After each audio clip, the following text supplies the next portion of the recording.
अपने deputy commander के मारे जाने से भड़के हमास के लड़ाकों ने इजरायल के सैनिकों पर ताबड़तोड़ हमले कर दिए। हमास के डिप्टी कमांडर सालेह अल अरोरी को 3 रोज पहले एक ड्रोन हमले में मार दिया गया था और इसका बदला लेने के लिए हमास के लड़ाके इजरायल की फौज पर बुरी तरह टूट पड़े। हमास ने गाजा के अलग अलग इलाकों में घुसे इजरायली सैनिकों को निशाना बनाने का एक वीडियो भी जारी किया और उस वीडियो में हमास के लड़ाके बिल्कुल किसी एक्शन फिल्म की तरह इजरायली सैनिकों को चुन चुन कर ठिकाने लगाते दिखे। वीडियो के शुरुआती हिस्से में हमास का एक लड़ाका लगभग खंडहर हो चुकी एक इमारत की फूटी हुई दीवार के बीच से निकलता दिखाई दिया। उसके पीछे 2 और लड़ाके आए। उनके हाथों में खतरनाक रॉकेट लॉन्चर नजर आए। एक गलियारे से गुजरते हुए तीनों लड़ाके उस इमारत के आगे के 2 कमरों में पहुंचे। वो इमारत की 3री मंजिल पर मौजूद थे। खिड़कियों से बाहर देखने पर सामने वाली सड़क पर 4 इजरायली टैंक नजर आए। उन टैंकों को देखते ही हमास के लड़ाकों ने दोनों कमरों की खिड़कियों से अपने रॉकेट लॉन्चर तान दिए और बिना वक्त गंवाए एक के बाद एक धमाका शुरू कर दिया।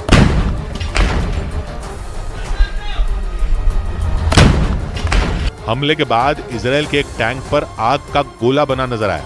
हमास ने इस हमले में इजरायल के उन 4 टैंकों को मिट्टी में मिलाने का दावा किया और उनमें मौजूद सभी सैनिकों को भी मार गिराने का दावा किया। गाजा के रिहायशी इलाकों से इजरायल के सैनिकों को खदेड़ने के लिए हमास के लड़ाके घात लगाकर हमले कर रहे हैं और हमास ने इसी तरह के एक और हमले का वीडियो जारी किया और उस वीडियो में दिखा कि हमास के लड़ाकों ने पहले बम लगाकर धमाका किया, उसके बाद चारों तरफ से जोरदार गोलीबारी शुरू कर दी। तस्वीरों में हमास का एक लड़ाका इमारतों के मलबे से ढकी एक गली में नजर आया। उसने वहां एक मकान के करीब बम फिट किया और इसके बाद वहां से कुछ ही दूरी पर छिप गया। इस दौरान हथियारों से लैस हमास के कई लड़ाके आसपास की इमारतों में छिपे रहे।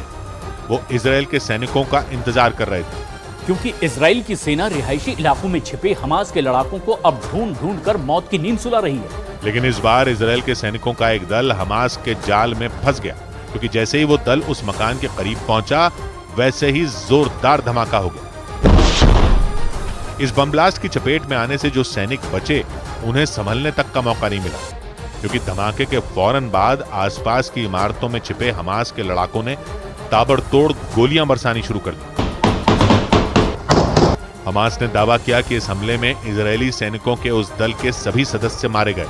हालांकि आमने सामने की लड़ाई में इजरायल की फौज हमास पर भारी पड़ती दिख रही है। दावा किया गया कि इसीलिए हमास के लड़ाके छिपकर हमले करने पर जोर दे रहे हैं और इसमें जो चीज सबसे ज्यादा उनके काम आ रही है वो है गाजा में मौजूद सुरंगें। एक वीडियो में हमास के लड़ाके मैदानी इलाके में खुल रही एक सुरंग से निकलते दिखाई दिए। इसी दौरान वहां एक टीले के पीछे इजरायल की कई बख्तरबंद गाड़ियां और टैंक नजर आए। देखकर लगा जैसे इजरायल के सैनिकों ने वहां डेरा जमा रखा हो। हालांकि उन्हें देखने के बाद हमास के लड़ाकों ने फौरन हमला नहीं किया, बल्कि रात होने का इंतजार किया और शाम ढलते ही उन्होंने पहले रॉकेट दागा और फिर जमकर गोलियों की बौछार कर दी। अपने डिप्टी कमांडर सालेह अल अरोरी के मारे जाने के बाद हमास ने इन हमलों में इजरायल को बड़ी चोट देने का दावा किया। इजरायल ने सालेह को 3 दिन पहले ड्रोन हमले में मार गिराया था। उधर बड़ी खबर आई इराक से। अमेरिका ने वहां बड़ी स्ट्राइक करके हरकतुल नुजाबा नाम के संगठन के कमांडर मुश्ताक जवाद काजिम अल जबारी को मार गिराया। अमेरिका के मुताबिक उसकी सेना के लिए ये एक बड़ी कामयाबी है, क्योंकि अल जबारी को इराक में मौजूद कई अमेरिकी ठिकानों पर हमले का जिम्मेदार माना जाता था। इराक में सक्रिय हरकत अल नुजाबा उन संगठनों में एक है जिसे ईरान का समर्थन है और इसी वजह से इस संगठन के लड़ाकों के निशाने पर इराक में मौजूद अमेरिकी बेस रहते हैं। अमेरिका के इन अड्डों पर इजरायल और हमास की जंग के बाद से ही हमले तेज हो गए और इसी वजह से इराक में अमेरिका की एयर स्ट्राइक भी बढ़ गई। अमेरिकी सेना की ऐसी ही कार्रवाई में ईरान को एक बड़ी चोट पहुंचने का दावा किया गया।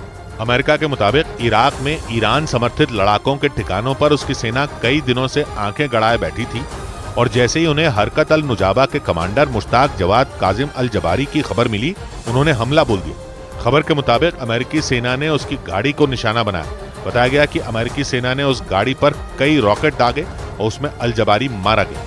खुद अमेरिका के रक्षा मंत्रालय पेंटागन ने इसकी पुष्टि की। U.S. forces took necessary and proportionate action against Mushtaq Jawad Kazim al-Jawari, America के मुताबिक उसकी सेना लंबे वक्त से अल जबारी की तलाश में जुटी थी, क्योंकि अमेरिका का आरोप है कि कमांडर अल जबारी इराक में उसके कई सैनिकों की हत्या में शामिल था। इसलिए अमेरिका किसी भी कीमत पर उसे मौत के घाट उतार देना चाहता था, ताकि इराक में अमेरिका के सैन्य ठिकानों पर हमले रोके जा सकें।